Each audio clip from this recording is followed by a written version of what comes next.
I've been using this Keychron K7 for a week now. My first foray into the low profile mechanical keyboards. This is a good keyboard. Um, I don't have any objective objections against it, but for some reason it just doesn't excite me. Like I love typing on this keyboard. This is a full size one, of course, the TH66. Uh, this one, not so much. So the main two reasons for going low profile is number one, ergonomics. Number two, portability. Portability doesn't apply to me. I don't carry keyboards. The ergonomics, I haven't noticed any benefits so far yet. And honestly, the keycaps, the feel, the typing sound leaves a lot to be desired. So before I go back to my original TH66, I thought, let me try another one. I like small keyboards, so in that sense, I'm deviating a bit because I'm going from 65% to 75%. This is the Ajazz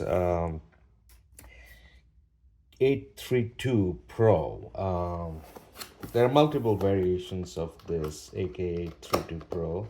I got the cheapest one. It was listed for 70, had a $28 coupon, so which makes it $42. Looks like they're all made by Ajazz, which is most likely a sub-brand of Maker, and this one is Maker. Let's open the keyboard. It's a lot heavier than the K7.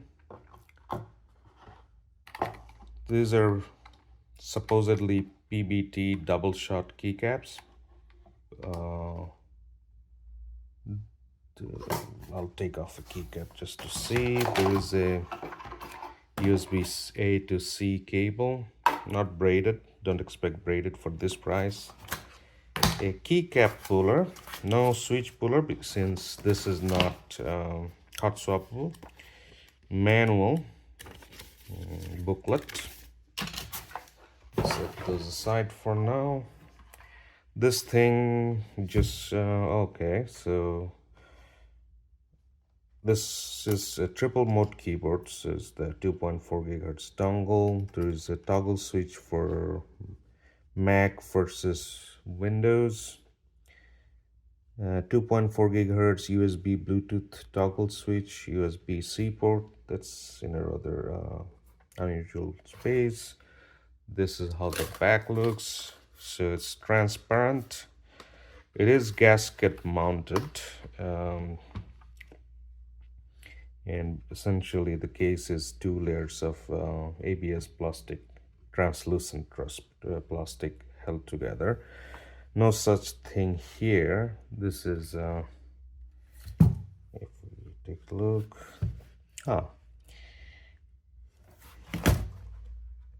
okay, so no adjustable fit, so the angle is fixed.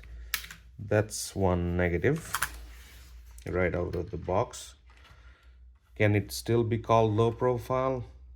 I guess the switches are low profile, but the keyboard itself is not very low profile, right? Let me see the thickness of the board. The thickness of the board itself is like my Maker TH66. So as a low profile, this probably is not going to provide that much ergonomic benefit because the whole idea is you don't have to lift your wrist or finger too high when you're using a low profile keyboard. Well, it also has a screen, a 1.06 inch TFT display, which shows some stuff like battery level, keyboard status, and also I believe you can upload a custom GIF.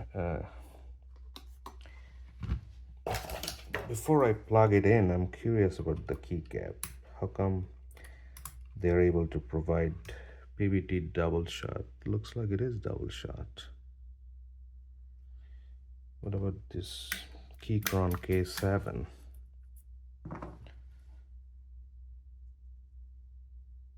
Oh, that is double shift too, is it?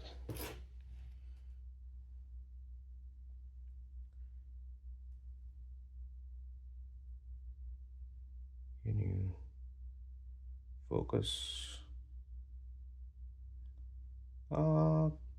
Kind of similar, but this Ajazz keycaps are a lot higher compared to the Keychron.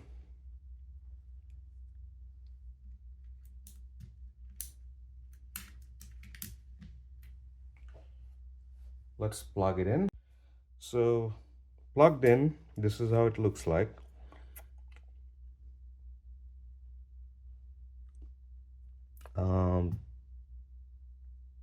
Does not look like the keyboard is getting time from the system, because today is 2023 year 27 of October, 1:55 p.m. Nothing like that. I'll have to figure out how to set that up. But the RGB looks much better on the Ajazz compared to the Keychron. That's surprising. I was not expecting this. Both are at actually full brightness right now. Let's do a sound test. Well, this is naturally a lot heavier. The keycaps are probably thicker too. So as far as width goes, not too bad. Not too bad for the Ajazz. Of course, the height is, quite a bit bigger, I don't know, for some reason, the top of the keycaps looks like they're all the same size. Most likely they are. But on the K7, whenever I look at it, the keycaps look like mini keycaps. That also adds to the, I guess, distrust of this keyboard, so to speak.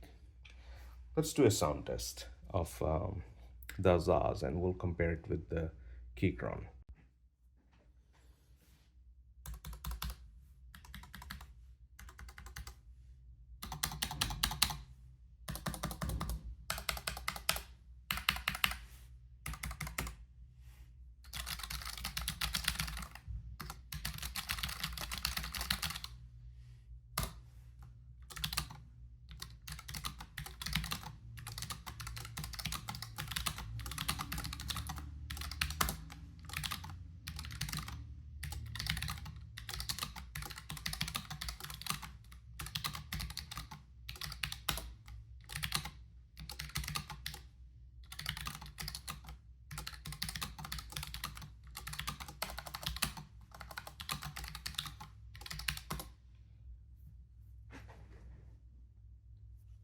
Okay, typing sound.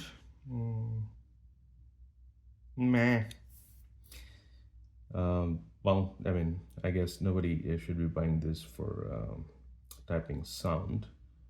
The switches, these are Otemu Brown switches, do feel a little scratchy. And the sound, well, it's a low profile budget keyboard.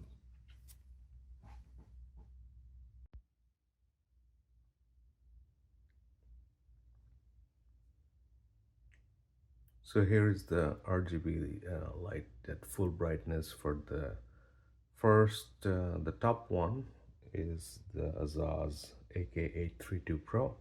Middle one is my Maker TH66. The bottom one is the Keychron K7.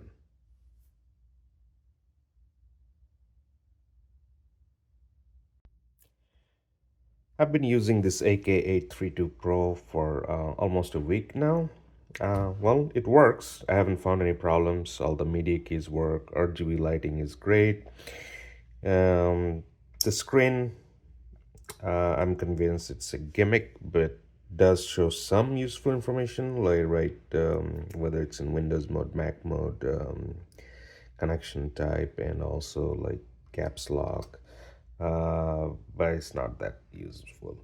I couldn't figure out how to set the time.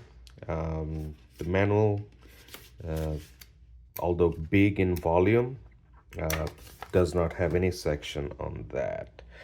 It is a translucent back, so I mean, if you want to flip it over and look at it, it's a pretty back. But it is kind of quite heavy for being a low profile mechanical keyboard, as opposed to especially the K7, right? The K7, I believe. Oh, switch fell off.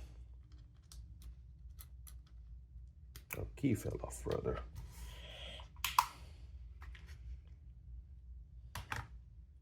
It's 14.3 ounces, whereas this guy, pound 9.2 ounces. And this is my trusted EPO Maker TH66. It's a 65% full size, not full size, like regular profile. This weighs 1 pound 12 ounces. So you're not really, other than like the shallow keys, no other benefit by going low profile with this one. This one, on the other hand, is a pretty good low profile when compared to the AK832Pro. It is slim and light. This one is not, so it's not for me. Why would I want to go with a low profile that is as heavy as a regular profile? And maybe perhaps if this is your first mechanical keyboard and you're trying to try mechanical keyboards coming from only laptop style keyboards, you might find this likable. I guess I will try a couple of more low profile keyboards before I decide to start using one for the long haul or just give up on it.